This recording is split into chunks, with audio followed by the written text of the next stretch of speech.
దేవునికి స్తోత్రం. హల్లెలూయా.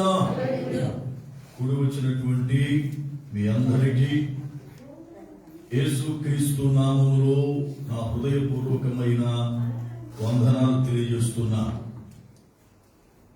దేవుని మహాకృపను బట్టి ఎవరు మాట్లాడేది?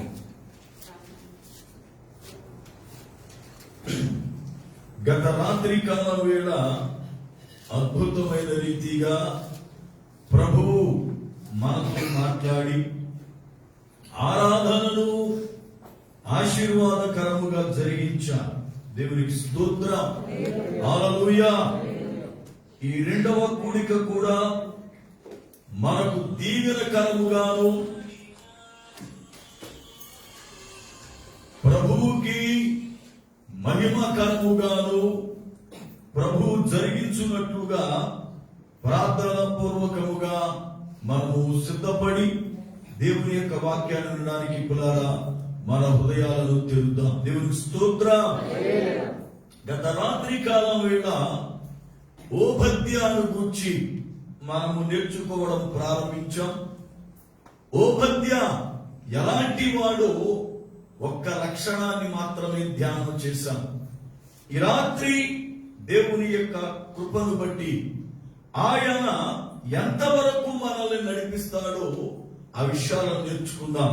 వాక్యాన్ని చదువుకుందాం. చూడండి, దేవుని యొక్క లేఖనములో నుండి రాజుల మొదటి గ్రంథము 18వ అధ్యాయము 7వ వచనం. రాజుల మొదటి గ్రంథము 18వ అధ్యాయము 7వ వచనం. ఓబద్య మార్గమున పోవుచుండగా ఏలియా అతనిని ఎదుర్కొనేను. దేవుని లేఖనములో దైవజనుడు గొప్ప ప్రవక్త అయిన ఏలియా ఓబద్యాని ఎదుర్కోవడానికి వచ్చాడు. అనగా ఓబద్యాతో మాట్లాడడానికి వచ్చాడు. ఎందుకు ఓబద్యాతో మాట్లాడడానికి వచ్చాడు?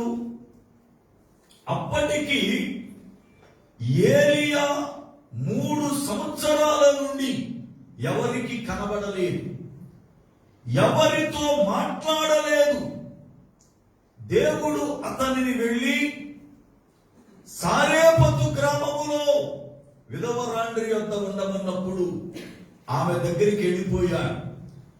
ఏలియా ఎక్కడున్నాడో ఏం చేస్తున్నాడో కూడా ఎవరికి తెలియదు. రాజు ఏలియా ఎక్కడున్నాడో కనుగొనమని ఆయన పంపించని పట్టణము లేదు, వెదకని ప్రాంతము లేదు. అలాంటి దినములలో దైవజనుడు అకస్మాత్తుగా బయటకు వచ్చి ఓబద్యాను కలుసుకోవడం ఆశ్చర్యమైనటువంటి కార్యం. చిన్న ప్రార్థన చేసుకుందాం. ఓబద్య ఎలాంటి పరిస్థితుల్లో ఉన్నాడు అనే దాన్ని బట్టి చిన్న ప్రార్థన చేసి నేర్చుకుందాం. మహాగణుడవైన పరమ తండ్రి, మీ పాదములకై వందనాలు స్తోత్రాలు చెల్లిస్తున్నా. మీ అత్యంతమైన కృపను బట్టి ఈ రాత్రి కాలము వేళ ప్రభువా నిదాసునిగా మీ పక్షమున నిలబడి ఉన్నా. నన్ను మరుగుపరచండి. వాక్యం వింటున్న ప్రతి బిడ్డతో మాట్లాడండి. లైవ్ ద్వారా చూస్తున్నటువంటి బిడ్డలను కూడా మీరు దర్శించండి. మీ వాక్యము ఆయన మాతో మాట్లాడుతుండగా మేము దాన్ని గ్రహించగల హృదయం అనుగ్రహించి బలపరచండి. యేసు నామమున ప్రార్థిస్తున్నాను పరమ తండ్రి, ఆమేన్. దేవునికి స్తోత్రం.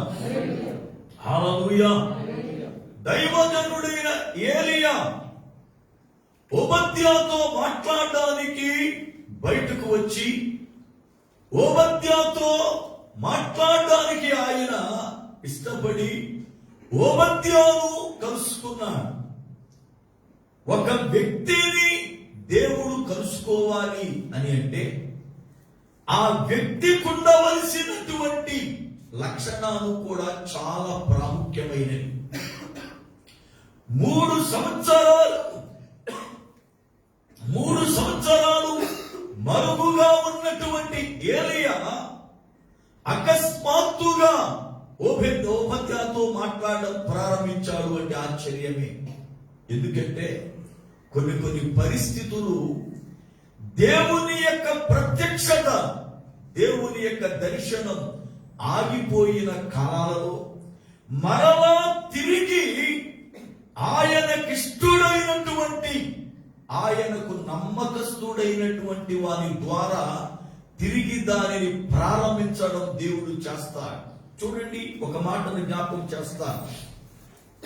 ఏలీ దినాలలో దేవుని ప్రత్యక్షత ఆగిపోయింది. కారణం ఏంటి అని అంటే ఏలీ కుమారులు చేసిన దోష కృత్యాలను బట్టి, ఏలీ దినములలో, దైవజనుని దినములలో దేవుడు ప్రజలతో మాట్లాడము గాని, ప్రజలను దర్శించడము గాని, ప్రజల విషయములో కలగజేసుకోవడం గాని చేయలే. అయితే సమూయేలు ఎదుగుతూ ప్రారంభమైన తరువాత, సమూయేలు పెద్దవాడవుతున్నప్పుడు తిరిగి సమూయేలు నుండి దేవుని ప్రత్యక్షతను ప్రారంభించాడు. సమూయేలుకి దేవుడు ప్రత్యక్షమవ్వడం మొదలు పెట్టాడు. చూడండి వాక్య గ్రంథాన్ని. సమూయేలు మొదటి గ్రంథము 3వ అధ్యాయము 21వ వచనం. సమూయేలు మొదటి గ్రంథము 3వ అధ్యాయము 21వ వచనం. మరియు షిలోహులో యెహోవా మరలా దర్శనమిచ్చుచుండెను. షిలోహులో యెహోవా తన వాక్కు చేత సమూయేలునకు ప్రత్యక్షమగుతూ వచ్చెను. సమూయేలు మాట ఇశ్రాయేలీయులందరిలో ఎల్లడి ఆయను చా. సమూయేలు పెద్దవాడుతున్నప్పుడు అంటాడు. 19వ వచనాన్ని మీరు చదివితే సమూయేలు పెద్దవాడు కాగా అంటాడు. అంటే సమూయేలు ఎదుగుతూ ఉన్నప్పుడు, సమూయేలు పెరుగుతున్నప్పుడు, అప్పటి వరకు దేవుడు ప్రజలతో మాట్లాడలే. కానీ అప్పటి నుండి సమూయేలును బట్టి, సమూయేలు ద్వారా నేను ప్రజలతో మాట్లాడవచ్చు, సమూయేలు ద్వారా నా ప్రత్యక్షతను నేను జ్ఞాపకం చేయవచ్చు, సమూయేలు ద్వారా నేను ప్రజల్ని దర్శించవచ్చు అని సమూయేలు ద్వారా దేవుడు అక్కడ నుండి ప్రజలను దర్శించడం ప్రారంభించాడు. అప్పటి వరకు దేవుని దర్శనం ప్రజలకు ఆగిపోయింది, దేవుని వాక్కు ప్రజలకు ఆగిపోయింది.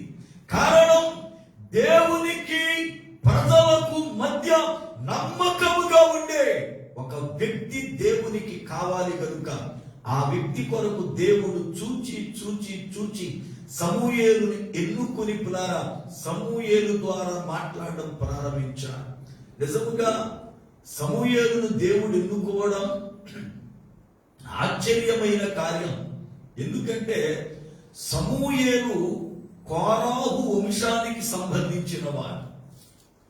కోరాహు దేవుని సేవకుల మీద తిరుగుబాటు చేసి దేవుని కోపానికి గురి అయి బ్రతికి ఉండగానే భూమి నోరు తెరిస్తే ప్రాణాలతోనే సజీవముగా పాతాళానికి వెళ్ళిపోయిన వాడు కోరాహు.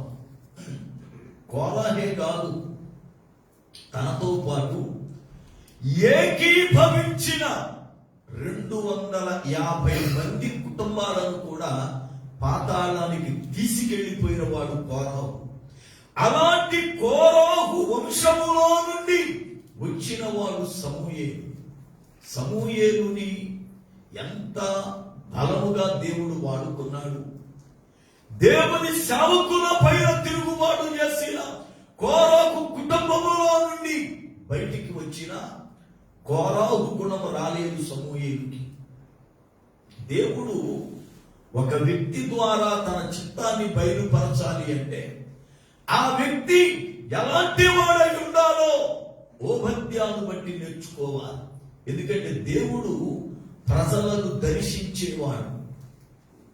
నా అనుభవం ఏమిటంటే, నేను రక్షించబడినటువంటి సావాసములో దైవజనులు మాకు నేర్పిన అనుభవం, దేవుడు దర్శనము ద్వారా మనతో మాట్లాడుతాడు అని. దేవుడు స్వరము ద్వారా మనతో మాట్లాడుతాడు అని. దేవుడు ఆయన వాక్యము ద్వారా మనతో మాట్లాడుతాడు అని ఆ అనుభవంలోనే పెరుగుతూ వచ్చాను. ఇప్పటికీ ఏ విషయమైనా దేవుని యొక్క చిత్తం ఏమిటో తెలుసుకోవడానికి ప్రార్థన పూర్వకముగా దేవుని సన్నిధిలో కనిపెడుతున్నప్పుడు ఆ కార్యం జరుగుద్దో జరగదు, ఆ పని చేయవచ్చో చేయకూడదు, ఇది మేలో కీడో దర్శనము ద్వారా దేవుడు బయలుపరిస్తేనే కాని చెయ్యనటువంటి అనుభవానికి దేవుడు నన్ను నడిపించాడు. ఈ రోజుకి ఏదైనా ఒక కార్యాన్ని చెయ్యాలి అంటే అది దైవ చిత్తమా కాదా అని చెప్పి ప్రార్థన చేసి దేవుని దర్శనాన్ని పొంది ఆ కార్యాన్ని చేయడానికి పిల్లారా సేవకుడుగా నన్ను సిద్ధపరచుకుంటా.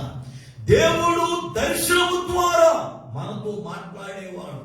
ఆ అనుభవం రావాలి ప్రతి బిడ్డకు కూడా. ఎందుకంటే బైబిల్ గ్రంథం చలవిస్తా ఉంది, దర్శనం మన బ్రతుకులో లేకపోతే మనము ఆధ్యాత్మికముగా నాశనం అయిపోతాం, ఆధ్యాత్మికంగా ఎదగలేం. ఎందుకంటే అపవాది ముసిగేస్తాడు, బాగున్నావు అంటాడంతే, కానీ బాగున్నావో లేదో దర్శనం చూసుకుంటే గాని తెలవదు. ఉదాహరణకి ఒక మనిషి లోపల అవయాలు ఎలాగున్నాయో, ఒక మనిషి లోపల ఆరోగ్య స్థితి ఎలాగుందో పైన చూస్తే బాగుండొచ్చు, పైన చూస్తే ఏ బలహీనత లేనట్టు ఉండొచ్చు, కానీ పైన చూసి ఏమీ లేదు అనుకోవడానికి లేదు. స్కానింగ్ దగ్గరికి వెళ్తే తెలుస్తుంది అసలు లోపల మన పరిస్థితులు ఏమిటి, మన ఆరోగ్యం ఎలా ఉందని. అలాగే దర్శనము దగ్గరికి వెళితే మన ఆత్మీయ స్థితి ఏమిటో తెలుస్తుంది. అందుకనే సొలొమోను అంటాడు, దేవోక్తి లేని ఎడల జనులు కట్టులేక తిరుగుదురు అంటాడు. దేవోక్తి అనగా దేవుని దర్శనం లేక దేవుని స్వరం, ఇవి కాని ఒక మనిషికి లేకపోతే ఆ మనుష్యుడు తన ఆత్మీయ జీవితంలో ఒక హద్దు లేకుండా, ఒక క్రమము లేకుండా, ఒక బాధ్యత లేకుండా ఇష్టానుసారంగా తిరుగుతాడు. ఎప్పుడైతే దర్శనం ఉందో చెయ్యొచ్చో చెయ్యకూడదు ఆ విషయాన్ని పులారా నేర్చుకుని అతడు ముందుకెళ్తాడు. కనుక ప్రతి విశ్వాసి నేర్చుకోవాల్సినటువంటి విషయం ఏమిటంటే, మోకాళ్ళు వంచి ప్రార్థన చేస్తూ దేవుని దర్శనము కొరకై కనిపెట్టాలి. మన బిడ్డల వివాహాల విషయంలో దర్శనం తప్పనిసరిగా మనం కలిగి ఉండాలి. ఆ బిడ్డ భవిష్యత్తు బాగుంటుందా లేదా, ఆ సంబంధం చేయొచ్చా చేయకూడదా, ఆ కుటుంబంతో వియ్యం అందొచ్చా అందకూడదా, మన పిల్లల భవిష్యత్తు విషయంలో దర్శనం ఉండాలి, మన కుటుంబ విషయంలో దర్శనం ఉండాలి, సంఘ విషయంలో దర్శనం ఉండాలి, మన ఆధ్యాత్మిక విషయంలో దర్శనం ఉండాలి. యెషయాకు దర్శనం ఉంది గనకనే తన తప్పు ఎక్కడుందో, తన బలహీనత ఎక్కడుందో తెలుసుకోగలిగాడు. దర్శనము రాకముందు నేను బాగున్నాను అనుకున్నాడు, నేను ప్రవక్తని కదా అనుకున్నాడు, ప్రవచిస్తున్నాను కదా అనుకున్నాడు. దర్శనం వచ్చిన తరువాత తన పెదవులలో అపవిత్రత ఉంది అని తెలిసింది. ఒక వ్యక్తి జీవితంలో దర్శనం ఉంటే తాను ఎలా ఉన్నాడో కనపడతాడు, తాను వెళుతున్న మార్గం ఎలాంటిదో అర్థమవుతుంది. అంతే తప్ప దర్శనము లేకోకుండా నేను బాగున్నాను అనుకోవడం మనల్ని మనము భ్రమపరుచుకోవడం. దేవుని యొక్క వాక్యమును బట్టి దేవుడు మనల్ని దర్శించువాడు, మనతో మాట్లాడువాడు. ఓబద్యాను దైవజనుడే ఏలియా దర్శించినట్లుగా దేవుడు మనలను దర్శిస్తాడు. అయితే మనం ఎలా ఉంటే దర్శిస్తాడు? దేవుని యొక్క సన్నిధి మనం పొందాలి అంటే ఎలా పొందాలి అంటే, రాత్రి వేళ ఓబద్యా జీవితంలో ఒక పాఠాన్ని నేర్చుకున్నాం, బహు భయభక్తులు కలిగిన వాడు అని. రెండవది, ఈ రోజున పులారా రెండో విషయాన్ని నేర్చుకుందాం. ఓబద్యా ఎలాంటి వాడు అని అంటే గృహ నిర్వాహకుడు అని చూద్దాం వాక్య గ్రంథాన్ని. రాజుల మొదటి గ్రంథము 18వ అధ్యాయము 3వ వచనం. రాజుల మొదటి గ్రంథము 18వ అధ్యాయము 3వ వచనం. ఆహాబు తన గృహ నిర్వాహకుడగు ఓబద్యాను పిలిపించెను. గృహ నిర్వాహకుడు అనగా గృహము యొక్క సమస్త కార్యములన్నీ కూడా చూచేటువంటి వాడు, సమస్త కార్యములన్నీ కూడా చూచేవాడు.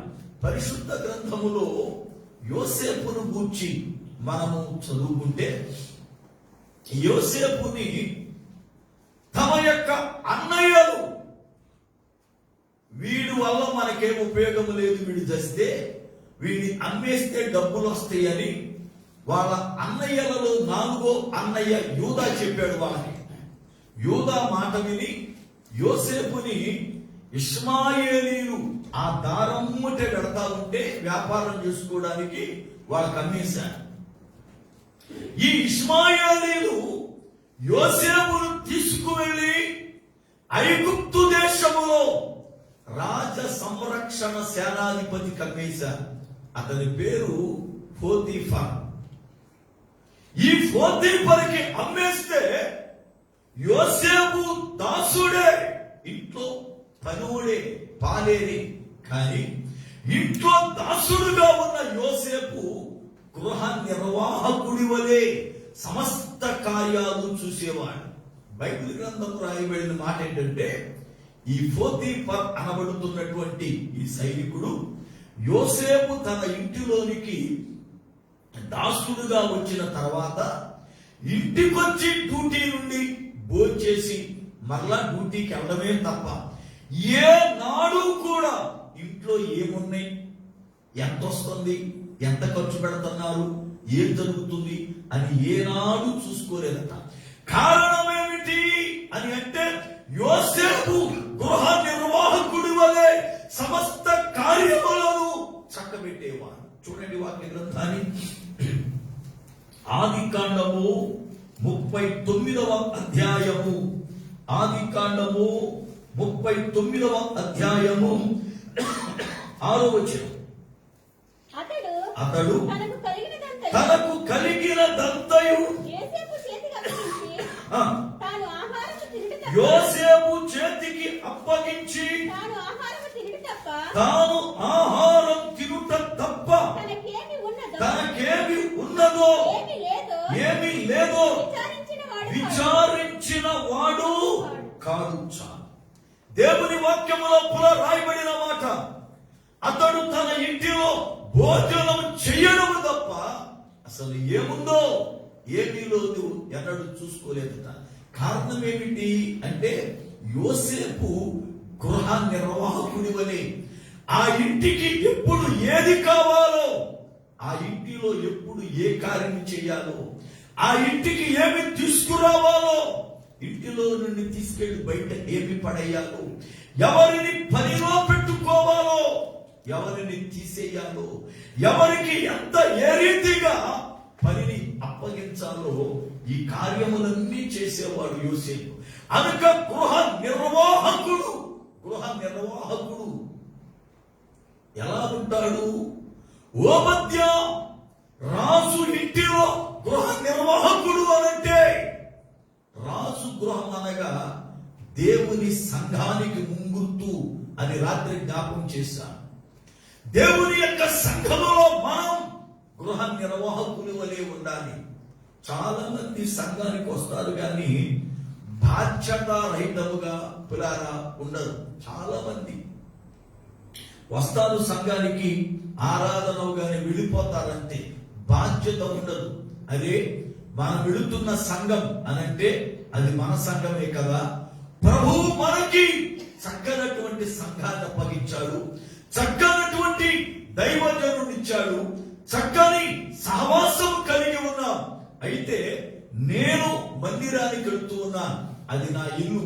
ఆ ఇంటికి వెళ్ళినప్పుడు నేను నా ఇంట్లో ఏం చేస్తున్నా, నా ఇంట్లో ఎలాగా నేను మసులుకుంటున్నా, నేను గృహ నిర్వాహకుని వలె ఆ ఇంట్లో ఉన్నానా లేనా అని ప్రతి విశ్వాసి కూడా తనను తాను పరీక్షించుకోవాలి. సంఘము అంటే ఏదో నువ్వు వచ్చి 4 మాటలిని ఏదో కానుకేసి వెళ్ళిపోయేది కాదు.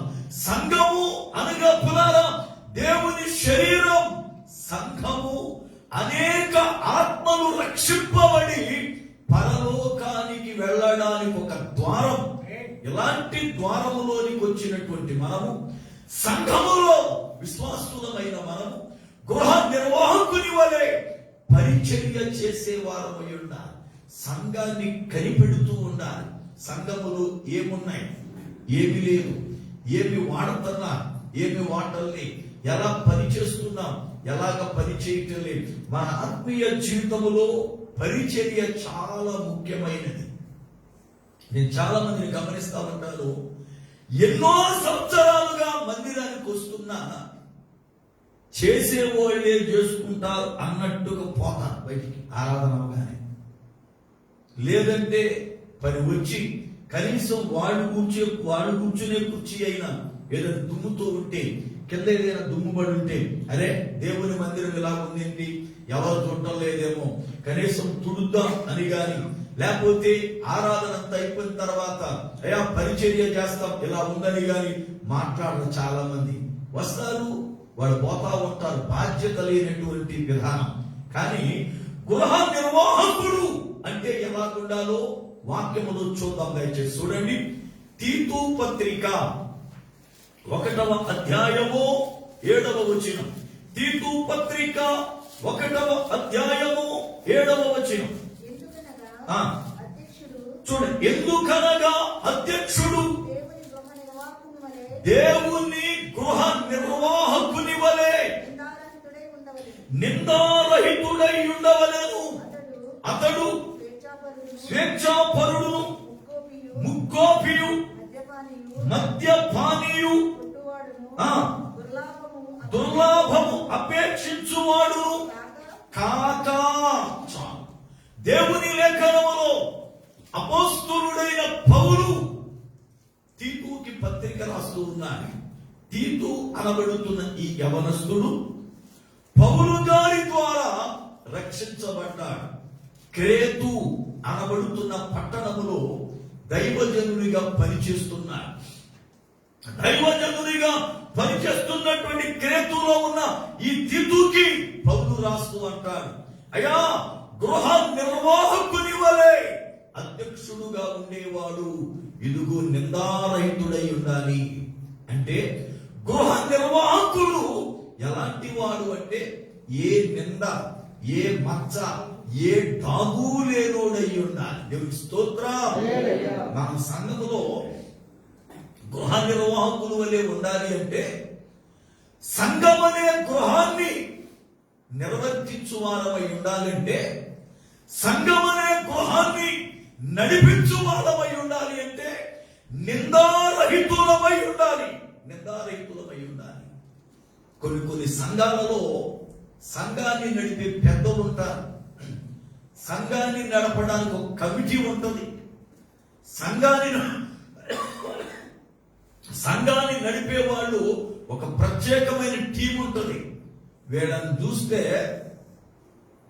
నిందారహితుడు గృహ నిర్వాహకుడై ఉండాలి అని వాక్యం బోధిస్తే, ఈ సంఘాన్ని నడిపేటువంటి కమిటీ వాళ్ళు గాని, సంఘాన్ని నడిపే పెద్దలు గాని, సంఘములో పరిచర్య చేసే వాళ్ళను చూస్తే అన్ని నిందలే. కొన్ని సంఘాల్లో చూస్తే భయంకరమైన తాగుబోతులు సంఘ పెద్దలు. కొన్ని సంఘాలలో కమిటీ వారు భయంకరమైన తాగుబోతులు. కొన్ని సంఘాలలో సంఘాన్ని నడిపించేవారు సంఘాలను పిల్లల ఏలుబడి చేసేవారు, పెత్తనం చేసేవాళ్ళు చూస్తే వాళ్ళ సాక్ష్యాలు సరుండవు. వాళ్ళ సాక్ష్యాల లోపుగా అన్ని లోపాలే ఏదెత్తి చూపేటట్లుగా వాళ్ళ ప్రవర్తన ఉంటది. కానీ బైబిల్ అంటుంది వాక్యం ప్రకారం గృహ నిర్వాహకుడు గృహాన్ని నడిపించేవాడు, సంఘాన్ని బాధ్యతగా చూసేవాడు, సంఘములో బాధ్యతగా నడిచేవాడు ఎలా ఉండాలి అంటే ఏ నింద మోపబడని వాడై ఉండాలి. అయ్యా మీ సంఘాన్ని దైవజనుడు ఉన్నా మెయింటెనెన్స్ అంతా ఇదిగో పలాయన ఆయన చేస్తారు కదా అని అన్నప్పుడు విన్నవాడు ఏమనాలంటే అవునండి దైవజనుడు ఉన్నాడు అన్న మాటే గాని ఆ యవనస్తుడు లేక ఆ పెద్ద ఆయన లేక ఆమె ఎంత నమ్మకస్తురాలండి, ఎంత విధేయులండి, వాళ్ళు ఎంత చక్కని సాక్ష్యం అండి. వాళ్ళకి నిజముగా వాళ్ళు ఉంటే చాలు సంఘం బలపడద్దండి. ఎందుకంటే నింద లేనటువంటి వాడు ఏ విషయంలో వాళ్ళని ఏలెత్తి చూపలేమండి అన్నటువంటి వాడు గృహ నిర్వాహకుడుగా ఉండాలి. ఈ రోజున మనము నడిపించడానికి వస్తున్నాము సంఘాన్ని, లేక సంఘాన్ని ఏలుబడి చేస్తున్నాం, లేక సంఘానికి గృహ నిర్వాహకునిగా ఉండాలి అని మనకు ఆశ ఉంటే మన జీవితంలో ఎవరు ఏలు పెట్టి చూపించని ప్రవర్తన, నిందారహితమైన ప్రవర్తన మనకు కావాలి. అంతే తప్ప నేను ఎలా ఉంటాయేమి సంఘం దగ్గరికి వచ్చాక సంఘాన్ని నడిపించేస్తా, సంఘాన్ని ఏలుబడి చేస్తా, దైవజనుడు కూడా పక్కన కూర్చోవాలా, ఎందుకంటే నాకు జీతం ఎక్కువ, నాకు ఉద్యోగం ఎక్కువ, లేకపోతే నా కుటుంబాలు నాకు ఎక్కువ, లేకపోతే నేను జ్ఞానం పొందినవాడిని కనుక నేను ఎలా ఉన్నా పర్వాలే, సంఘం దగ్గరికి వచ్చాక మాత్రం నేను ఏలుబడి చేస్తాను అంటే వాక్యం ఉంటుంది గృహ నిర్వాహకుడు నిందారోపణ లేనివాడై ఉండాలి.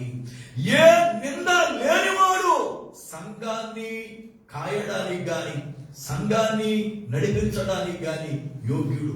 అయితే మన జీవితంలో ఏ నిందారోపణ లేకుండా, ఏ మచ్చ, ఏ డాగు, ఏ కళంకము లేకుండా ఎలా ఉంటామండి?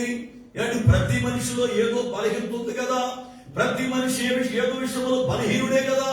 మరి అలాంటప్పుడు మీరు చెప్పినట్టుగా ఎలాగా అని అంటే అందుకే దేవుడు మచ్చ గాని డాగు గాని కళంకము గాని ఎలాంటి అపవిత్రత లేకుండా నిమిత్తమే ప్రతిదినం వాక్యము చేత ఉదక స్నానం చేయిస్తున్నాడట. ఏం చేయిస్తున్నాడు చూడండి వాక్య గ్రంథాన్ని. ఎఫెసీ పత్రిక 5వ అధ్యాయము 27వ వచనం. ఎఫెసీ పత్రిక 5వ అధ్యాయము 27వ వచనం. పురుషులారా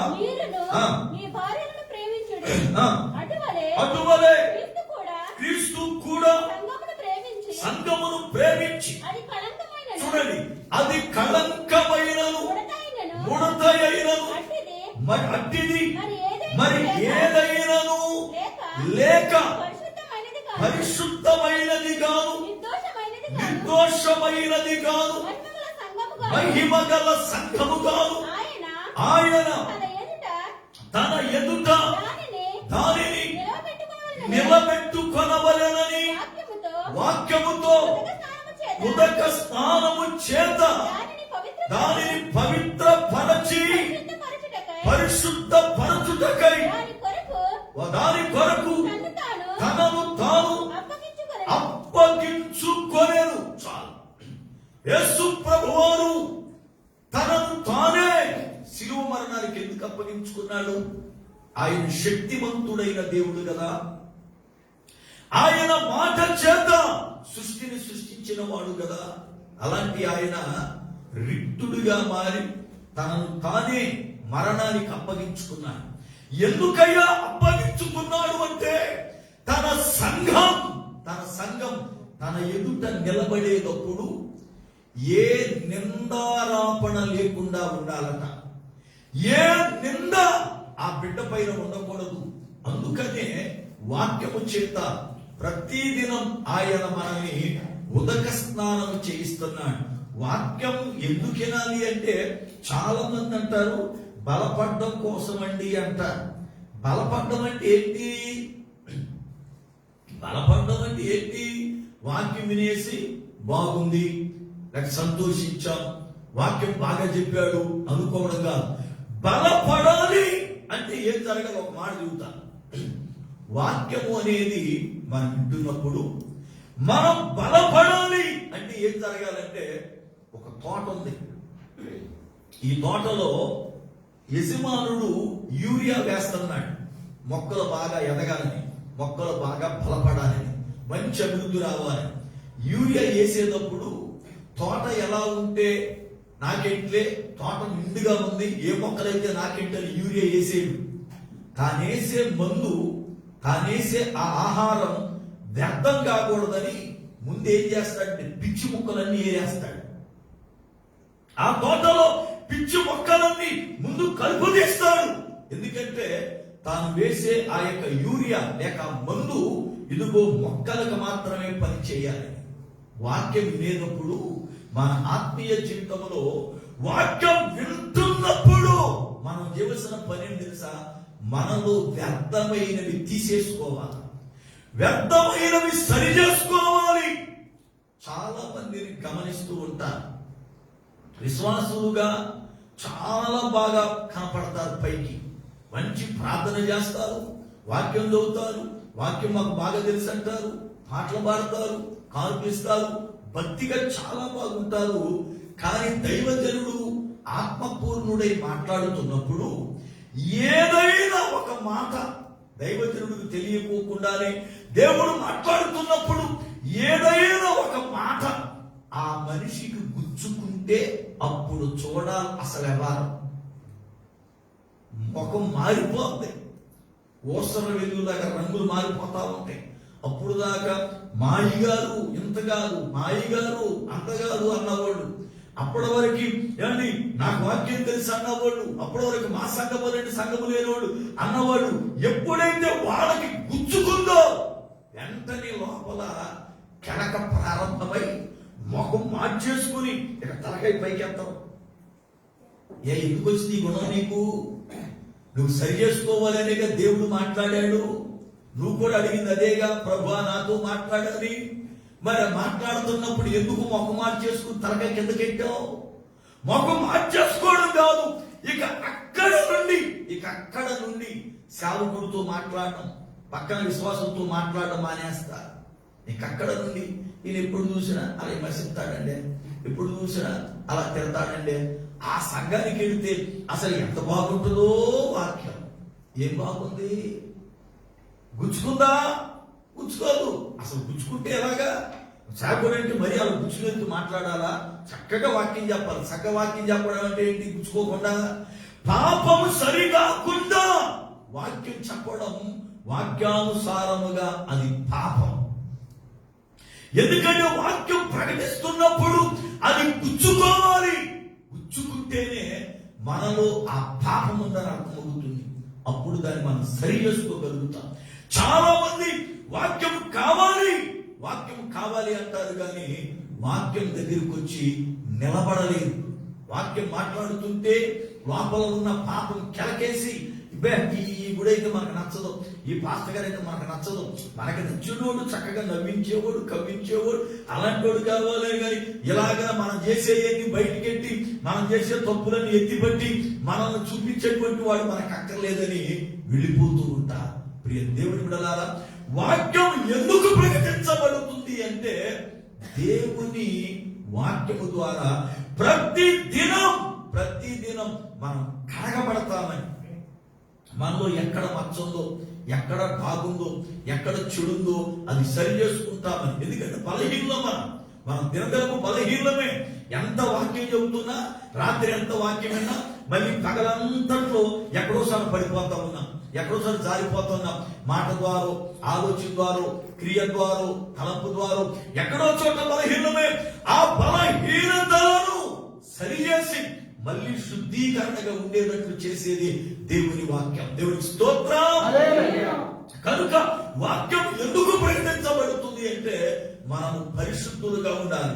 గృహ నిర్వాహకుడు ఎలా ఉండాలి అంటే ఏ లోపము లేని వాడై ఉండాలి, నిందారహితుడై ఉండాలి. నువ్వెవరో తెలుసా? దేవుని సంఘములో గృహ నిర్వాహకుడివి, గృహ నిర్వాహకురాలివి. దేవుని యొక్క సంఘాన్ని నడిపించవలసిన బాధ్యత కలిగిన దేవుని యొక్క బిడ్డలు మనం. అలాంటప్పుడు మనం ఎలా ఉండాలంటే నిందారోపణ లేని వారమై ఉండాలి, నిందలు లేని వారమై ఉండాలి. ఎవరు కూడా మనం ఏలు పెట్టి చూపించే పరిస్థితి మన ఆత్మీయ జీవితాల్లో ఉండకూడదు. ఈరోజు అనేక మంది విశ్వాసుల జీవితాల్లో అన్ని నిందారోపణలే, అన్ని పులారా కళంకాలే, అన్ని పులారా ఏమిటి సాడీలే, అన్ని కూడా మచ్చలే, అన్ని కూడా డాగులే. మనం కడుక్కుంటున్నామా, విడిచిపెట్టవలసిన వాటిని విడిచిపెడుతున్నామా లేదా అనేది పరిశీలన చేసుకోవాలి. నెంబర్ 1, యెహోవా యందు బహు భయభక్తులు కలిగిన వాడు ఓబద్యా. రెండవది, ఓబద్యా ఎలాంటి వాడు అంటే గృహ నిర్వాహకుడు, అనగా ఏ నిందారోపణ లేనివాడు, ఏ నిందారోపణ లేనివాడు. మూడవది, దైవజనుడైన ఏలియా తనని తాను కనపరుచుకోవడానికి గల కారణం. ఓబద్యాలో ఉన్నటువంటి మూడవ శ్రేష్టమైన లక్షణం ఏమిటంటే ఆ దేశాన్ని ఏలుతున్న ఆహాబు రాజు యొక్క భార్య యెజెబెలు. ఈమె ఇశ్రాయేలీయురాలు కాదు, ఈమె అన్యురాలు, యప్పాయాలు అనబడుతున్న వారి కుమార్తె. ఈమె సీదోను పట్టణానికి సంబంధించినటువంటి వ్యక్తి. అన్యురాలైన ఆమెను ఆహాబు పెళ్లి చేసుకున్నాడు. పెళ్లి చేసుకున్న తర్వాత ఆహాబు ఆమెను మార్చలేదు, ఆమె ఆహాబును మార్చేసుకుంది, ఆహాబును మార్చేసింది, విగ్రహారాధనను ప్రారంభించింది. ఆమె అన్యురాలు గనక బయలు దేవత ప్రవక్తల్ని, అష్టారోతు దేవత ప్రవక్తల్ని ఆమె పోషించడం ప్రారంభించింది, ఆ ప్రవక్తల్ని పెంచడం ప్రారంభించింది. ఆ యొక్క ఇశ్రాయేలు దేశములో దేవుని ప్రజల మధ్యన రాణి అయ్యుండి ఆమె దేవత యొక్క ప్రవక్తలను పోషిస్తూ యెహోవా దేవుని ప్రవక్తలను చంపించేయడం ప్రారంభించింది. ఎవడైతే యెహోవా ప్రవక్త అని అనబడుతున్నాడో వాడిని చంపించేస్తుంది. ఆ దినాల్లో ప్రవక్తలు భయపడిపోయి ప్రాణ భయముతో తల్లడిల్లిపోతూ ఉంటే ఓబద్యా రాజు ఇంటిలో ఉద్యోగస్తుడు, రాజు ఇంటిలో ఒక నమ్మకస్తుడుగా పనిచేస్తున్నటువంటి వాడు. అయితే ఈ ఓబద్యా చేసిన ఆశ్చర్యమైన కార్యం ఏంటంటే 100 మంది యెహోవా ప్రవక్తల్ని 50 ఏసి చొప్పున 2 గుహలలో వాళ్ళని దాచాడు. చూడండి వాక్య గ్రంథాన్ని, రాజుల మొదటి గ్రంథము 18వ అధ్యాయము 4వ వచనం. రాజుల మొదటి గ్రంథము 18వ అధ్యాయం 4వ వచనం. యెజెబెలు యెహోవా ప్రవక్తలను నిర్మూలము చేయుచుండగా గుహలో 50 మందిగా 100 దాచి అన్నపానములిచ్చి వారిని పోషించెను. దేవుని స్తోత్రం, హల్లెలూయా. మూడవది, ఓబద్యాలో ఉన్నటువంటి శ్రేష్టమైన కార్యం, ఓబద్యా చేసినటువంటి ఒక ఉన్నతమైన కార్యం, దేవుని ప్రవక్తలైన ఆ దైవజనులను, దేవుని ప్రవక్తలైన ఆ సేవకులను దాచుకున్నాడు, కాపాడుకున్నాడు. ఆయన తన సేవకులను ఓబద్యా కాపాడుకున్నాడు, తన సేవకులను ఓబద్యా దాచుకున్నాడు. మరణానికి అప్పగించకుండా, శత్రువుగా ఏలుబడి చేస్తున్న రాణి చేతికి అప్పగించకుండా, ఆ యొక్క దాసుడే అయినను నా దేశానికి దేవుని సేవకులు అవసరం, నా సేవకులను కాపాడుకోవాలని ఆ సేవకులను 50 మంది చొప్పున 100 మందిని దాచాడు. పిల్లారా, దేవుని సంఘములో రక్షింపబడిన ప్రతి విశ్వాసి దైవ జనులను కాపాడుకొని వారై ఉండాలి. వాళ్ళ దైవ జనులను కాపాడుకోవాలి. ఈ రోజున దేశం బాగుపడాలి అంటే, దేశం ఆశీర్వదించబడాలి అంటే, ప్రజలు దీవించబడాలి అంటే, లోకములో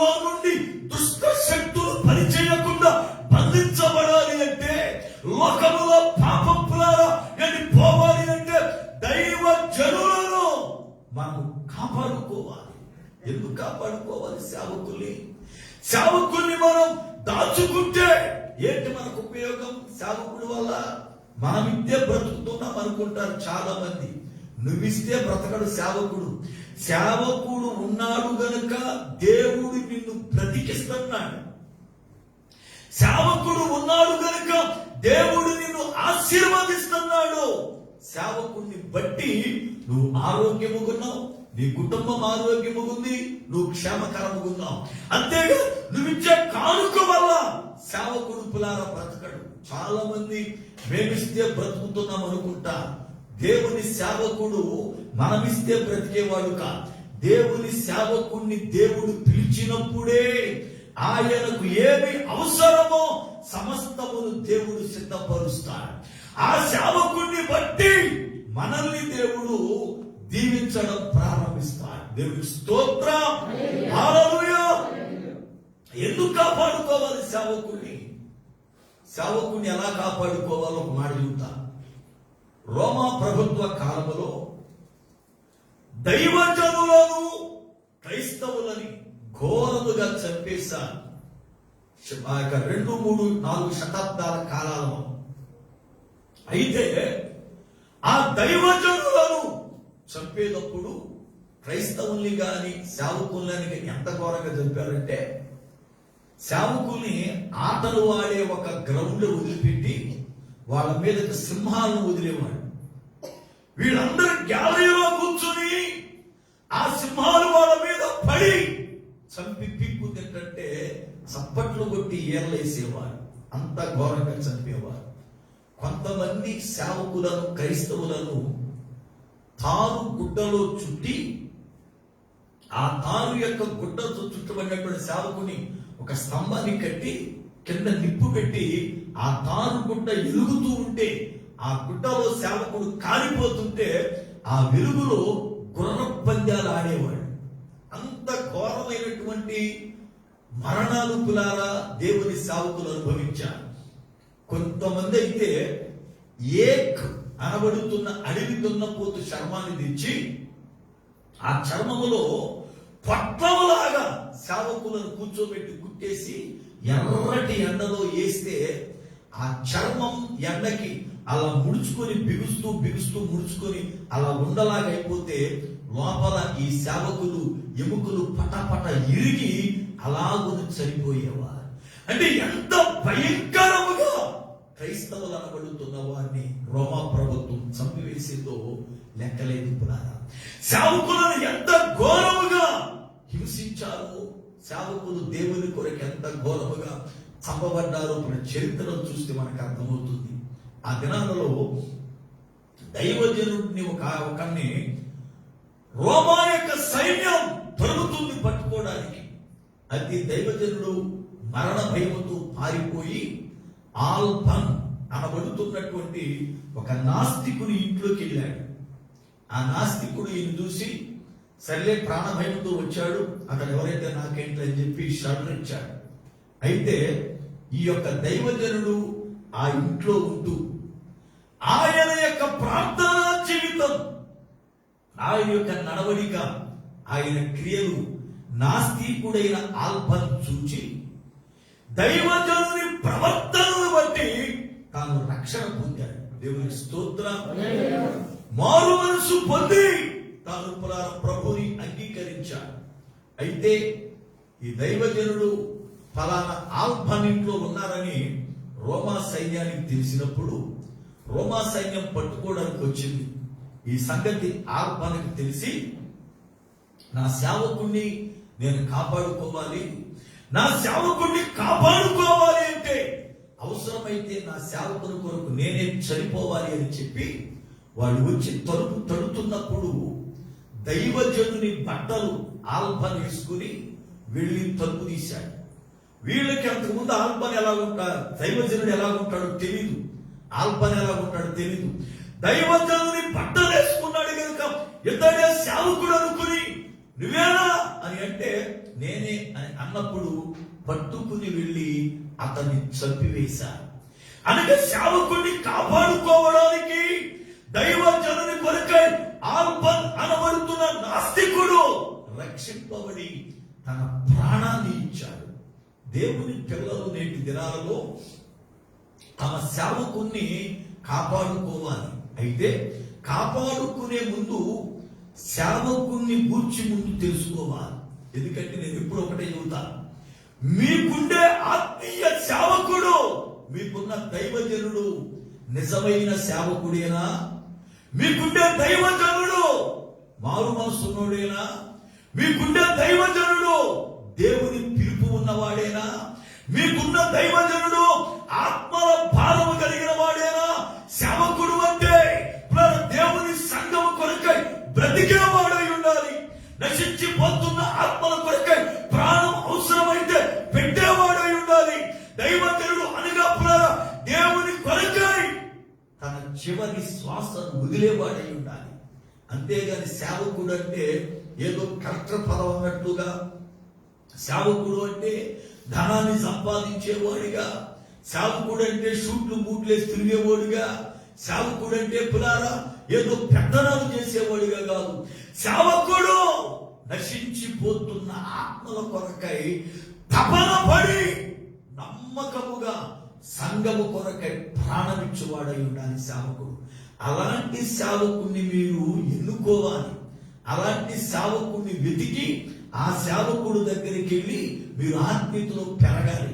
అంతేగాని ఎవడైతే సేవకుడు లేదండి, బాగా వాక్యం చూస్తున్నాడు కదండి, ఎవరైతేనేమైంది పెద్ద సంఘం కదండి, ఎవరైతే ఏమైందండి అనుకుంటే చివరాఖరికి నరకానికి పోతాం. విశ్వాసులు ఎలాగైపోయారంటే సేవకుడు బలహీనతలు ఉన్నా కూడా అరే వీడే బలహీనతలో ఉంటే నన్నెలా నడిపిస్తాడు పరలోకానికి, వీడే కాకపోతే నేనెక్కడ పోతాను పరలోకానికి అనుకోకుండా ఏదైతే ఏమైందంటే 4 మాటలు చెబుతున్నాడు అని సరిపెట్టుకునే పరిస్థితి అయిపోయాడు. ఒక విశ్వాసి నాతో మాట్లాడుతుంది ఇండియా నుండి. నేను అడిగాను, అమ్మా ఏ సంఘానికి వెళ్తున్నావు అన్నా. పలానా సంఘానికి వెళ్తున్నాను అయ్యారు అంది. గుడ్, మంచిదే. మరి దైవజనుడు ప్రార్థన పరుడేనా? దైవజనుడు ఆత్మల భారం కలిగినుడేనా? దైవజనుడు వాక్యాన్ని చక్కగా బోధిస్తున్నాడా అని అడిగితే ఆమె నాతో మాట్లాడిన మాటకి గుండె కతుక్కుమన్నా. ఎందుకంటే ఆమె అంటది, అయ్యారు మా అయ్యగారు 90 వేస్తేనండి ఎంత చక్కని వాక్యం చెబుతాడండి. 90 అంటే తెలుసా? మందు త్రాగే దానిలో కొలత, మందు తాగే దానిలో కొలత 90 క్వార్టరు. మీకు చెప్పక్కర్లేదే, ఎందుకంటే మీరు వినేసి ఉంటారు ఇవన్నీ, అవునా కదా? 90 క్వార్టరు, హాఫ్, ఫుల్ ఏమండి ఏమంటది అయ్యారు మా అయ్యగారు 90 వేస్తాడు కానీ వేసాడన్న మాటే గాని వాక్యం ఏం చెబుతాడండి 90 వేస్తే అంది. నాకు ఆశ్చర్యం వేసింది. మీ అయ్య తాగుతాడా అన్నాడు. తాగుతాడంటే పెద్ద తాగడండి, కానీ ఏదో ఒక 90 వేస్తాడు. 90 వేస్తే మాత్రం వాక్యం అని తీసేస్తాడు అంది. నేను అన్నాను, మరి ఆయన 90 వేస్తున్నాడు కదా, విశ్వాసులందరూ కనీసం 60 అని వేస్తున్నారా? మరి అంతే కదా. ఏమన్నా ఇప్పుడు 90 తాగేవాడు పోచేస్తుంటే మరి వీళ్ళకి అర్థం కావాలంటే ఏడు కూడా ఒక ఎందుకో తాగలగా. పాస్టర్ గారు త్రాగుబోతోడు మారుద్దామని చెప్పి వెళ్ళి ఆడికి బాగు చేయడం మొదలెట్టాడు. రోజు ఆడు బాగా తాగుంటే పాస్టర్ గారు చెప్పే బోధాడికి అర్థం కావట్లేదట. ఈయన అనుకున్నాడట వాడు త్రాగు ఉన్నాడు కదా, నేను చెప్పే మాట వాడికి అర్థం కావట్లేదు, నేను కూడా తాగినట్లుగా మాట్లాడుతూ బోధ చేస్తే వాడికి అర్థమవుతుందని తాగకుండానే తాగినట్లుగా యాక్టింగ్ చేస్తూ బోధ చేస్తా ఉంటే వాడికి అర్థం అవట్లేదట. నువ్వు తాగలేదా, తాగినట్టు మాట్లాడతావేంటి అని కూడా పాస్టర్ గారికి అర్థం కాదు. నేనేమైనా సరే మార్చాలనుకుని నేను కూడా కొంచెం తాగితేనే తాగినట్టు వస్తుంది ఆ మాట కనుక ఆయన మార్చడం కోసం నేను తాగడం తప్పులేదని ఈయన లైట్గా తాగడం మొదలెట్టాడు. లైట్గా తాగి ఆయన వాక్యం చెప్పడం మొదలెట్టాడు. విషయం ఏం తెలుసా, ఆ వాడు తాగుబోతాడు మారే టయానికి పాస్టర్ గారు తాగుబోతాడు అయిపోయాడు. అని చాలా మంది వాళ్ళ దైవజనులు ఏమంటే త్రాగుబోతులని తెలుసు, అయినా దైవజనులు వదిలిపెట్టం. దైవజనుడు వ్యభిచారాన్ని తెలుసు, అయినా వదిలిపెట్టం. దైవజనుడు మోసగాడని తెలుసు, అయినా వదిలిపెట్టం. దైవజనుడు భక్తి లేనోడని తెలుసు, అయినా వదిలిపెట్టం. ఏం కారణం? అంటే నువ్వు కూడా దాన్ని సమర్థించుకుంటున్నావు అంతే. కానీ నువ్వు వెళుతున్నటువంటి సంఘములోని సేవకుడు నమ్మకస్తుడేనా? నువ్వు వెళుతున్న సంఘములో దైవజనుడు ఆత్మల భారం కలిగిన వాడేనా? నువ్వు వెళుతున్న దైవజనుడు దేవుని దర్శనాన్ని పిలుపుని కలిగిన వాడేనా? ఇవాళ అనేక మంది సేవకుడు నన్ను పరలోకం నడిపించాలి అంటే తాను కూడా పరిశుద్ధత కలిగి ఉండాలి కదా, భారం కలిగి ఉండాలి కదా, ఇలాంటి దైవజనుడిని నేను కలిగి ఉండాలి కదా అనుకోట్లా. ఎవరైతే మనకెందుకులేండి దేవుడు మాటలు చెప్పాడు, ఎవరైతే మనకెందుకు దేవుడు మాటలు చెప్పాడు అనడానికి చక్కని పాలు రాత్రి వాడేసిన గిన్నె కడక్కోకుండా పోషిస్తే తీసుకుంటావా? ఏమండి, ఆ అపవిత్రమైన పాలు నువ్వు అపేక్షిస్తావా? మరి ఎందుకు రాజీ పడిపోతున్నావు? వాక్యం దగ్గరికి వచ్చానికి ఎందుకు రాజీ పడుతున్నావు? వాక్యం దగ్గరికి వచ్చానికి చాలా మంది బ్రతుకుల్లో సేవకుడిని ఎన్నుకోవడంలో పులారా తప్పటడుగులు వేస్తా ఉన్నా. సేవకుని ఎన్నుకునేటప్పుడు ఈయన టీవీ స్పీకరా కాదా, ఈయన షూట్లు ఎత్తాడా లేదా, ఈయనకి డబ్బు బాగుందా లేదా, ఈయన కారు ఉందా లేదా, ఈయన సంఘంలో పెద్ద జనం ఉన్నారా లేదా అని ఎన్నుకున్నాం. కానీ ఈ దైవజనుడు నమ్మకస్తుడేనా? ఈ దైవజనుడు మోకాళ్ళ అనుభవం కలిగిన వాడేనా? ఈ దైవజనుడు ఇదిగో నా కొరకు కన్నీరు గార్చేవాడేనా? దేవుని సంఘం కొరకు ప్రాణం పెట్టేవాడేనా అని ఆలోచించట్లేదు విశ్వాసులైన వారులారా. ఈ రోజున విశ్వాసులు ఎక్కడ నాశనం అయిపోతున్నారంటే ఏ సేవకుని వెంబడించాలో గమనించకుండా, ఏ సేవకుని పులారా ఎవరిని నమ్మాలో తెలియకోకుండా ఎవరిని పడితే వాడిని నమ్మి ఎటువంటి తల్లి పోయి పులారా ఏ సంఘాల్లో పడితే ఆ సంఘాల్లో కూర్చుని చివరికి ఆత్మీయ జీవితంలో ఎదక్కోకుండా బాగానే ఉన్నాం అని ముసుగులో ఉండిపోయా. దైవజనుడిని ఎన్నుకునే ముందు ఆ దైవజనుడు కట్ట కాద ముందు నువ్వు నేర్చుకోవాలి, చూసుకోవాలి. దైవజనుడి పులారా పరిశీలన చేసుకోవాలి. అప్పుడు రెండవది ఆ దైవజనుడిని నువ్వు జాగ్రత్తగా కాపాడుకోవాలి. దైవజనుడిని ఎందుకు మనం కాపాడుకోవాలి? దైవజనుడిని మనం ఎందుకు దాచుకోవాలి? ఓ మధ్య గుహలో దాచినట్లుగా దైవజనుడైనటువంటి నమ్మకస్తుడిని ప్రతి విశ్వాసి తన కడుపులో దాచుకోవాలి. ఎందుకు దాచుకోవాలో, ఎలా దాచుకోవాలో జ్ఞాపకం చేస్తాను. దేవుడే యోనాను దాచుకున్నాడు, యోనాని దాచుకున్నాడు. చూడండి, యోనాని అయ్యా నువ్వు నినివే పట్టణానికి వెళ్ళు, వాక్యం చెప్పు అన్నాడు. యోనా నేనేమో ఆయన అలాగే చెబుతాడు అని చెప్పి గబగబా యొప్పే పట్టణానికి వెళ్ళి టిక్కెట్ కొనుక్కుని తరిశీష్ వెళ్ళే వాడెక్కేశాడు. వాడెక్కేసి నలుగురు మధ్యన కూర్చుంటే చూస్తే గుర్తుపడతారు ఎవరైనా, లేకపోతే వీళ్ళ మధ్యన ఉండకూడదని చెప్పి అడుగు అక్కడికి వెళ్ళి నిద్రపోయాడు. అప్పుడు దేవుడు ఏం చేయాలి? వీడి పని అప్పచెప్తే వీడు నమ్మకస్తుడు, వీడు నిద్రపోతుడు ఉంటే వీడు బద్ధకస్తుడు ఎవరే అని చెప్పి ఇంకొకటి సాగుడుగా పిలవచ్చుగా. దేవుడు పిలిస్తే ఎవరి సాగుడు కుదువా? కానీ దేవుడు పని చేయరా. యోనా మాట్లాడలేదు, యోనా వెళ్ళి దాక్కున్నాడు, యోనా పని చేయట్లేదు, యోనాని పక్కన పెడదాం, యోనాని తీసేద్దాం అనుకోరా. ఈ దైవ జనుడిని నేను కాపాడుకోవాలి. ఎలాగ తెలుసా? తుఫాన్ రేగింది, వాడలో అందరికీ యోనా వల్లే తుఫాన్ వచ్చిందని బట్టబయలైపోయింది. అయితే యోనా అన్నాడు, ఈ తుఫాన్ ఆగాలంటే, మీరందరూ బాగుపడాలంటే దీనంతటి కారణం నేనే కనుక నన్ను సముద్రంలో పడేయండి అన్నాడు. అంటే యోనా ఏం కోరుకున్నాడంటే, నేను చనిపోయినా సరే వీళ్ళు బ్రతుకుతారు, దీనికి కారణం నేనే. ప్రభు వెళ్ళమన్న స్థలానికి వెళ్ళలేదు కదా, ప్రభు మాట వినలేదు కదా, ప్రభుకి వ్యతిరేకంగా నడుస్తున్నాను కదా, నన్ను బట్టే ఈ కార్యం వచ్చింది కనుక నేను సముద్రంలో పడేస్తే నేను చచ్చిపోతా, వాడు ఒడ్డుకి చేరతారని ఆలోచనతో నన్ను సముద్రంలో పడేయమన్నాడు. అప్పుడు దేవుడు ఏమనుకోవాలి? మంచి పని చేశాడు, ఎందుకంటే మాట లేదు కనుక చావు తెచ్చుకున్నాడు, అడు చస్తాడే పోనీ, ఎందుకంటే వీడి దగ్గరకు లేడేంటి అని అనుకోలే. దేవుడు యోనాని కాపాడుకోవాలని తిమింగళంతో చెప్పాడు.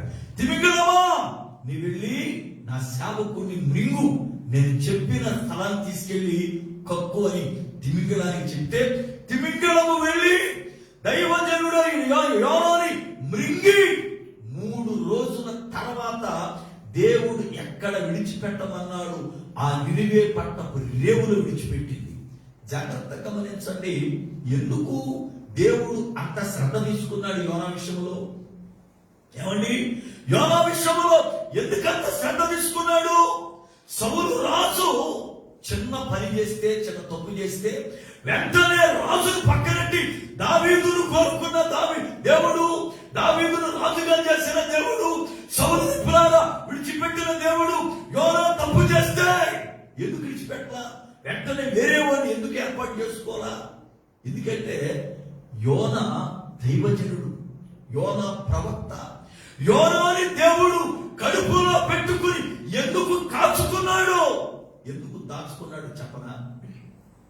ఆ ఒక్క యోనా నినివే పట్టణానికి వెళ్ళి ఒక్కరోజు 40 రోజులలో నాశనం రాబోతుంది మీ మీదకి, జాగ్రత్త, మార్పు చెందండి అని ఒక్కరోజు సువార్త ప్రకటిస్తే 1,20,000 మంది గోనె పట్టా కట్టుకుని ఉపవాసం ఉండి ప్రార్థన చేసి మారు మనసు పొందారు. దేవుని స్తోత్రం, హల్లెలూయా. దైవజనుని దేవుడు ఎందుకు కాచుకున్నాడు, దైవజనుని ఎందుకు దేవుడు కాపాడుకున్నాడో తెలుసా? ఆ ఒక్క దైవజనుడి వల్ల, ఆ ఒక్క సేవకుడి వల్ల నినివే పట్టణములో ఉన్న 1,20,000 మంది, 1,20,000 మంది రక్షణ పొందుతారని తెలుసు దేవునికి. దేవుడు అంటాడు యోనాతో, యోనా, 120,000 మంది కంటే ఎక్కువగా ఉండి కుడి ఎడమలు తిరగనటువంటి నా ప్రజలు నశించిపోతుంటే నేను ఊరుకుంటానా అంటాడు. అంటే వాడు ఎలాంటి వారు అంటే కుడి ఎడమలు తిరగనటువంటి వారు. దైవజనుని ఎందుకు దేవుడు కాచుకుంటున్నాడు? దైవజనుడు నశించిపోకుండా, దైవజనుడు పులారా పాడు కాకుండా, దైవజనుడు మరణించకుండా సేవకుని ఎందుకు కాపాడుకోవాలి అంటే సేవకుని ద్వారా నశించిపోతున్న ఆత్మలు రక్షించబడతాయి. సేవకుని ద్వారా కుటుంబాలు ఆశీర్వదించబడతాయి. సేవకుని ద్వారా కుటుంబాలకు మేలు ఉంది. సేవకుని ద్వారా కుటుంబాలకు మేలు ఉంది. ఈ రోజున చాలా మందికి సేవకుల్ని కాపాడుకోలేకపోతున్నా. సేవకులంటే హేళనగా, సేవకులంటే ఎగతాళిగా, సేవకులంటే ఏదో దాని మీద పడి బ్రతికేవాడగా, సేవకులంటే పురాణ లోకములో సులకనగా అయిపోయారు. ఎందుకో తెలుసా?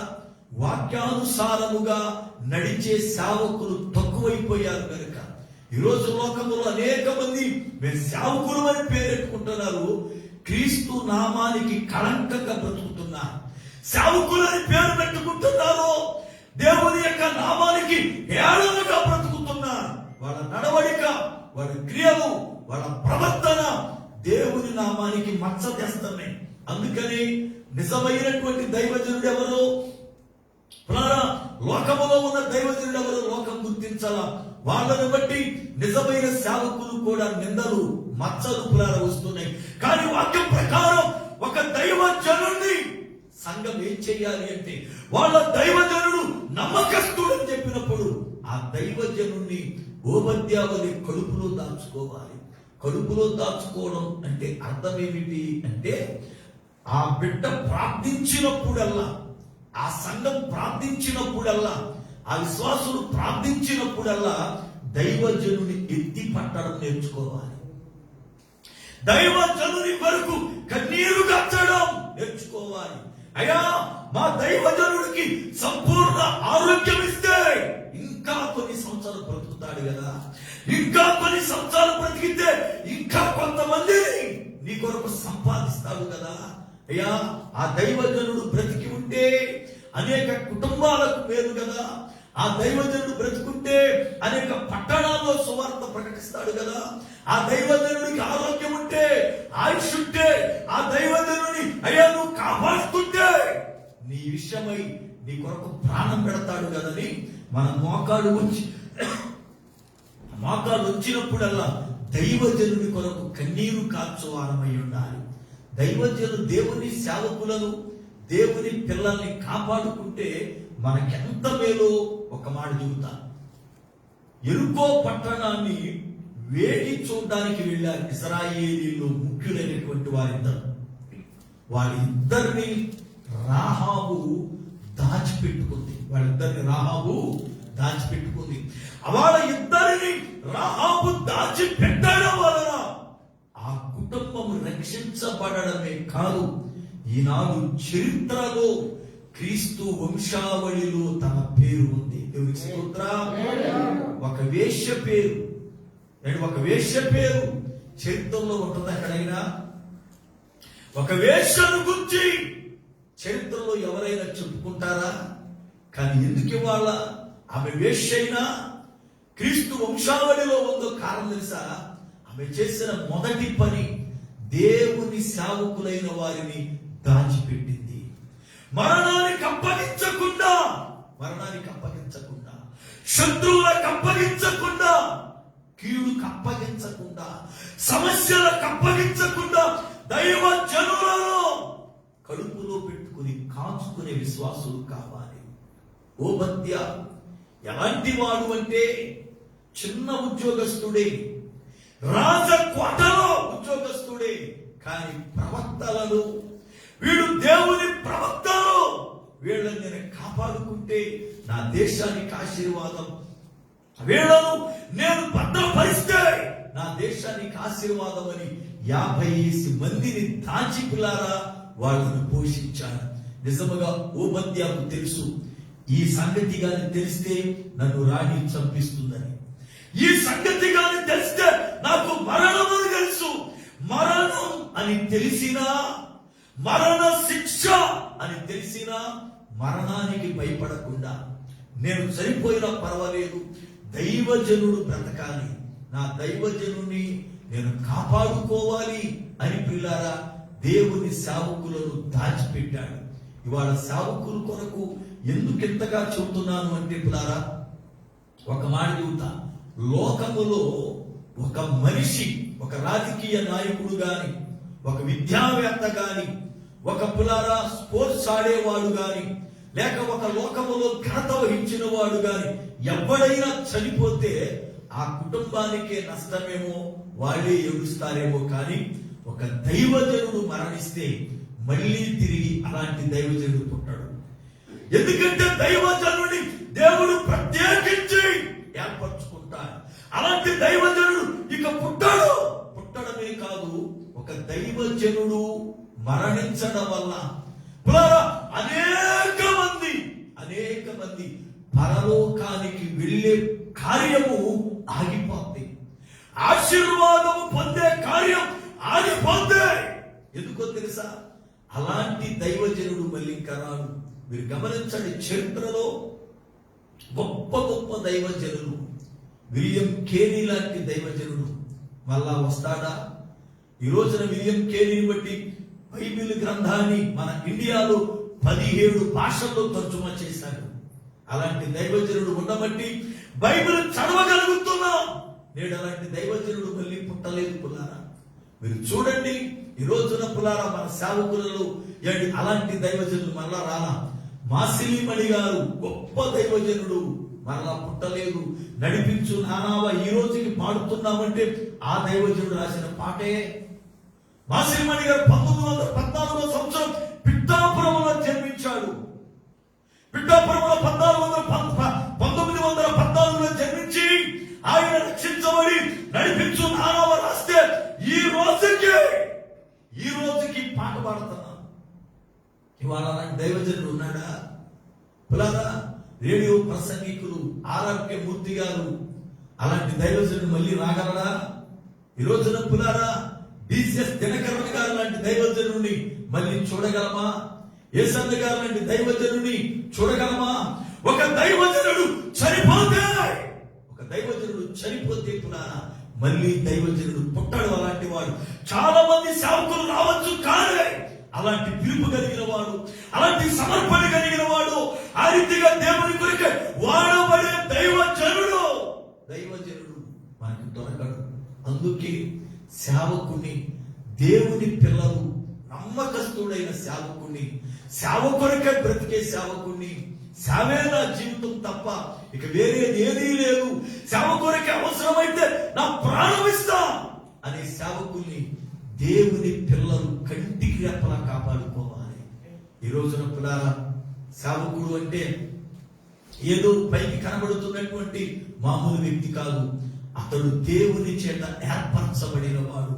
దేవుడే యోనాను విడిచిపెట్టకుండా కాపాడుకున్నాడు కనుకనే ఒక్క ప్రసంగానికి 1,20,000 మంది ఉపవాసం ఉండి మోకాళ్ళు ఉంచి కన్నీరు గార్చి మారు మనసు పొందారు. ఈ రోజున పునారా ఓబద్యాలో ఉన్నటువంటి శ్రేష్టమైనటువంటి లక్షణాలు: 1 భయభక్తులు కలిగిన వాడు, 2 గృహ నిర్వాహకుడు, 3వది పులారా ఆ యొక్క దైవజనులను కాపాడుకున్నవాడు. మరణ భయం ఉంది, అయినను సేవకులను కాపాడుకుని గుహలలో దాచి పులారా వాళ్ళను భద్రపరిచిన వాడు ఓబద్య. ఈ రోజున పులారా మన ఆత్మీయ జీవితంలో దేవుని సేవకులను మనం కాపాడుకున్నప్పుడు దేవుడు మనల్ని ఎంతగా కాపాడుతాడు అంటే రాహాబు అంతగా కాపాడుతాడు. దేవుని స్తోత్రం, హల్లెలూయా. సేవకుడి కొరకు నువ్వు కన్నీరు కాస్తే, సేవకుడి కొరకు నువ్వు ప్రార్థన చేస్తే, సేవకుడికి దేవుడు ఆశీర్వదిస్తే, సేవకుడికి ఆరోగ్యం ఇస్తే, ఆ సేవకుడు అనేక వేల మంది కొరకు కన్నీరు కాలుస్తాడు, ఉపవాసాలు ఉంటాడు. ఆ సేవకుడిని బట్టి అనేక కుటుంబాలు ఆశీర్వదించబడతాయి, ఆ సేవకుడిని బట్టి అనేక కుటుంబాలు రక్షించబడతాయి, ఆ సేవకుడిని బట్టి అనేక మంది ప్రభువులోనికి వస్తారు. కనుక ఈ యొక్క రాత్రి కాలం వేళ ఓబద్యాల గురించి నేర్చుకున్నటువంటి పాఠాల లోపల మన ఆత్మీయ జీవితం ఎలా ఉందో మనమే పరీక్షలు చేసుకుందాం, ప్రార్థన చేసుకుందాం. దయచేసి ప్రార్థన చేసుకుందాం. ఈ రాత్రి కాలం వేళ ఓబద్య తన ఆత్మీయ జీవితమును ఎలాగున్నా ఫలించాడో, ఎలాగున్న పురాణ ఎదిగాడో, ఎలాగ దేవుని యొక్క లేఖనములలో ఆయన గురించి పురాణ శ్రేష్టమైన సంగతులు పరిశుద్ధాత్మ దేవుడు రాశాడు విన్నాం. కనుక ప్రార్థన చేసుకుందాం, అందరం లేచి నిలబడదాం, కన్ను మూసుకుందాం. ఈ రాత్రి కాలం వేళ పరిశీలన చేద్దాం. అయ్యా, నా సంఘములో గృహ నిర్వాహకుని వలె నేను నమ్మకస్తురాలనేనా, నిందారోపణ లేని జీవితం నాకుందా? అయ్యా, పచ్చాటాలు కళంకము లేకుండా వాక్యం చేత ప్రతిదినం కడుగుతున్నానా, లేక హృదయంలో నొచ్చుకొని అసూయతో వెళ్ళిపోతున్నానా, ముఖం మార్చుకుని వెళ్ళిపోతున్నానా? అయ్యా, దిద్దుకోవాలని నువ్వు మాట్లాడుతుంటే దిద్దుబాటు నాకు అసహ్యమైపోతుందేమో, నన్ను జ్ఞాపకం చేసుకున్నా. ఆయన ఓబద్య సేవకుల యొక్క మరణకాల సమయాలలో, యెజబెలు ప్రవక్తను చంపుతున్న కాలంలో సేవకుడిని కాపాడుకున్నాడయ్యా. ఆ దేశ క్షేమము కొరకు, ఆ దేశ ఆశీర్వాదము కొరకు దాన్ని కాపాడుకున్నాడు ప్రభా. ఆపద అనబడుతున్న యవనస్తుడు దైవజనునికి బదులుగా తానే మరణానికి అప్పగించుకున్నాడు ప్రభా. అయ్యా, సేవకుల విషయంలో అనేక సార్లు నేను వాళ్ళని నిందించాను, వాళ్ళని తోలునాడాను, వాళ్ళని విమర్శించాను, వాళ్ళలోనే కొన్ని బలహీనతను చూడాలని ప్రయత్నం చేసి వాళ్ళని ఎండగట్టారు. గాని అయ్యా, ఆ సేవకులు క్షేమముగా ఉండబట్టే, ఆ సేవకులు ప్రార్థించబట్టే మా కుటుంబాలు బాగున్నాయని, ఆ సేవకుడు ప్రార్థించబట్టే నేను ఆరోగ్యంగా ఉన్నానని, ఆ సేవకుడిని బట్టే నేను అయ్యా పాపాన్ని విడిచానని, ఆ సేవకుడిని బట్టే నన్ను పరలోక రాజ్యానికి నడిపిస్తున్నావన్న ఆ ఆలోచన మరిచి సేవకుడంటే సులకనగా చూశాను. సేవకుడంటే ఏదో మా ద్వారా పోషించబడేటట్టు అనుకున్నాం, కానీ నిజముగా సేవకుడు ప్రార్థించబట్టే మేము పోషించబడుతున్నాం. సేవకుడు ప్రార్థించబట్టే మా కుటుంబాలు బాగున్నాయి అయ్యా. సేవకుడిని బట్టే మా కుటుంబాలు దీవించబడుతున్నాయి ప్రభువా. సేవకుడిని కడుపులో పెట్టుకుని కాపాడుకునే ఓబద్యా వలె నన్ను మార్చండి నాయన. సేవకుడు కొరకై ప్రార్థించినప్పుడల్లా కన్నీరుగా వచ్చేటువంటి జీవితం నాకు దయచేయండి. తిమింగళం అయ్యా నీ మాట విని యోనాను తన కడుపులో 3 రోజులు దాచుకుందయ్యా. నీవే యోనా కావాలని దాచుకున్నావు నాయన. నిజమే, సేవకుడు ఒక్కడి ద్వారా పట్టణమే బాగు మనసు పొందింది. నిజమే ప్రభా, ఒక సేవకుడు నశిస్తే, ఒక సేవకుడు మరణిస్తే ఎన్నో కొన్ని వేల ఆత్మలకు నష్టం నాయన. అయ్యా పరలోకం వెళ్ళవలసిన కొన్ని వేల ఆత్మలు నాశనం అయిపోతాయి ప్రభా. అయ్యా ఆత్మరక్షణ కొరకై సేవకులు కాపాడబడాలి ప్రభా. ఆత్మరక్షణ కొరకై సేవకులు కాపాడబడాలి ప్రభా. ఎంతో మంది సేవకులు మీ కొరకే తన ప్రాణం పెట్టారయ్యా. ఎంతో మంది సేవకులు మీ కొరకే తన సర్వాన్ని విడిచారయ్యా. ఎంతో మంది సేవకులు అయ్యా మీ కొరకై తన జీవితాలు త్యాగం చేశారు.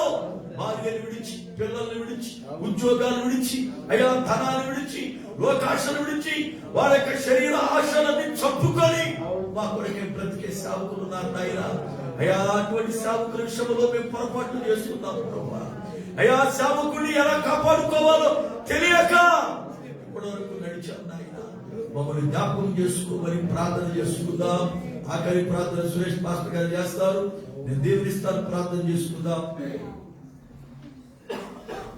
ప్రార్థన చేసుకుందాం. స్తోత్రం స్తోత్రం స్తోత్రం స్తోత్రం ప్రభా. మహాగణుడైన పరమ తండ్రి, మీ పాదము వందనాలు స్తోత్రాలు చెల్లించడం ప్రభా. నీ గొప్ప కృపను బట్టి నాయన ఈ 2వ దినం ఆశీర్వాద పూర్తిలో ప్రభా మమ్మల్ని అందరినీ జ్ఞాపకం చేసుకుని ప్రభా మేము ఎట్టి రీతిగానైనా మీ సన్నిధిలో ఎదగాలో మాతో మాట్లాడినందుకు స్తోత్రాలయ్యా. ఇంతవరకు ప్రభా మా విధేయతను బట్టి ప్రభా మీ సన్నిధిలో క్రమంగా లేనట్టుగా మేము ఉన్నాం ప్రభా. మమ్మల్ని జ్ఞాపకం చేసుకుని ప్రభా ఈ వాక్యం ద్వారానైనా మీ సన్నిధిలో ప్రభా గృహ నిర్వాహకుల వలె ఆయన ఎదుటకు సహాయం దయచేయండి ప్రభా. స్తోత్రాలు చెల్లించుకుంటున్నామయ్యా. ఇంతవరకు ప్రభా దైవజనుల పట్ల ప్రభా మా ఆస్పత్రులను బట్టి ప్రభా నాయన మమ్మల్ని క్షమించండి తండ్రి. ఇప్పుడు నుండైనా ప్రభా మా జీవితాల్లోనైనా దైవజనులైనా కాపాడుకునే భాగ్యాన్ని మాకు దయచేయండి ప్రభా. తండ్రి ఇదిగో ప్రభా ఈ అంచుకాల దినాల్లో ప్రభా, ఈ భయంకరమైన దినాల్లో ప్రభా నాయన వాక్యం దొరకలే ప్రజలు ఎంతో మంది నశించిపోతున్నప్పటికీ కూడా ప్రభా, ఎంతో మంది దైవజనులు లేనప్పటికీ ప్రభా, వాక్యం లేనప్పటికీ ఆయన మమ్మల్ని మాత్రం మీరు ప్రేమించి ప్రభా ఇంత శ్రేష్టమైన వాక్యం ప్రభా మాకు దయచేస్తూ నాయన వాక్యాల ద్వారా తండ్రి మమ్మల్ని బలపరుస్తున్న మీ అపారమైన ప్రేమను బట్టి ప్రభా నీకు మరొకసారి కృతజ్ఞతాస్తుతులు చెల్లించుకుంటున్నాం నాయన. వచ్చిన ప్రతి బిడ్డను మీరు జ్ఞాపకం చేసుకుని ప్రభా, ప్రతి బిడ్డ జీవితంలోనైనా ఈ 3 దినంలో ఆశీర్వాద కూడికల్లో ప్రభా ప్రతి ఒక్కరు ఆశీర్వాద మార్గంలో నడుచుటకై సహాయం దయచేయమని నడుచున్నాం ప్రభా. ఓబద్యావలే ప్రభా నాయన నమ్మకమైన వారుగా ప్రభా నీ యందు భయభక్తులు కలిగి నాయన భయభక్తులు మాలో పుట్టినట్లుగా సహాయం దయచేయండి ప్రభా. ఓబద్యావలే ప్రభా నాయన నమ్మకమైన నాయన నీ సన్నిధిలో ఎదుగునట్లుగా ప్రభా, నీ సన్నిధి ఒక కార్యాలయంలో ప్రభా ఆసక్తి కలిగి ఉండినట్లుగా నాయన మమ్మల్ని లేవనెత్తండి ప్రభా. ఓబద్యావలే ప్రభా దైవజనుల పట్ల ప్రభా మేము నాయన శ్రద్ధ కలిగి ఉండేట్టుగా సహాయం దయచేయండి ప్రభా. వచ్చిన ప్రతి బిడ్డను నాయన తండ్రి ఒక ఓబద్యావలే ఈ దినం నుండి మార్చండి ప్రభా, ఒక ఓబద్యావలే ఎదుగుటకు సహాయం దయచేయండి ప్రభా. సంఘాన్ని దినదినము అభివృద్ధి మార్గంలో నడిపించండి ప్రభా. ఎంతమంది వచ్చారు అన్నది కాదు ప్రభా, వచ్చిన ప్రతి ఒక్కరునైనా మారు మనసు రక్షణ కలిగి ప్రభా నీ రాకడికి ఎత్తబడే వారుగా మార్చండి ప్రభా. సహాయం దయచేయమని అడుగుతున్నామయ్యా. ఇదిగోనైనా దయచేయండి ప్రభా, మీ ఉన్నతమైన అస్త్రాలుగా చెప్తూ ఉండగా ప్రభా మంచి ఆరోగ్యాన్ని ఆయుష్ను ప్రభా దయచేయండి ప్రభా. తండ్రి ప్రతి బలహీనతలు యేసుక్రీస్తు నామమున దూరపరచండి ప్రభా. ప్రతి అవసరత సంఘంలోనైనా మీ నామంలో తీర్చిపట్టు సహాయం దయచేయండి ప్రభా. వచ్చిన ప్రతి బిడ్డను మీరు దీవించి ఆశీర్వదించి ప్రభా మళ్ళా నీ చిత్తమైతే నాయన రేపటి దినాన్ని ఇటు రీతిగా మేము కూడుకొని మిమ్మల్ని ఆరాధించే పర్యంతరము ప్రభా మీరు ఎక్కడ చోట మమ్మల్ని అందరినీ భద్రపరచమని యేసుక్రీస్తు వారి శక్తి గల నామమున ప్రార్థిస్తున్నాను పరమ తండ్రి. ఆమేన్. మన పరమ తండ్రి అయిన దేవుని ప్రేమ, ఆయన కుమారుడైన క్రీస్తు యేసు వారి కృప, పరిశుద్ధాత్మ దేవుని యొక్క అన్యోన్యమైన సహవాసము, ఆయన సన్నిధి మనకును సకల పరిశుద్ధులకును సదాకాలము తోడయుండి నడిపించునుగాక. ఆమేన్. అందరి